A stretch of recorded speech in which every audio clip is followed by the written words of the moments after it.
በስመ አብ ወወልድ ወመንፈስ ቅዱስ አሐዱ አምላክ አሜን። ስምህን ለመጥራት ለማመስገን ላበቃህን አምላክ ክብር ምስጋና ይድረስህ እስከ ዘላለሙ አሜን። መዝሙር 4 የጽድቄ አምላክ በጠራሁት ጊዜ መለሰልኝ፣ በጭንቀቴም አሰፋህልኝ። ማረኝ፣ ጸሎቴንም ስማ። እናንተ የሰው ልጆች እስከ መቼ ድረስ ልባችሁን ታከብዳላችሁ? ከንቱ ነገርን ለምን ትወዳላችሁ?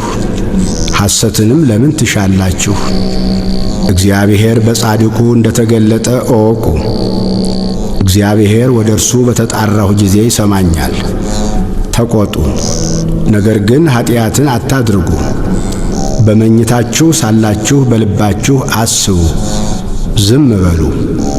የጽድቅን መሥዋዕት ሰው፣ በእግዚአብሔርም ታመኑ።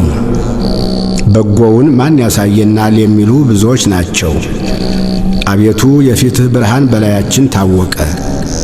በልቤ ደስታን ጨመርህ፣ ከስንዴ ፍሬና ከወይን ዘይትም ይልቅ በዛ። በሰላም እተኛለሁ አንቀላፋሁ። አቤቱ አንተ ብቻህን በእምነት አሳድረኸኛልና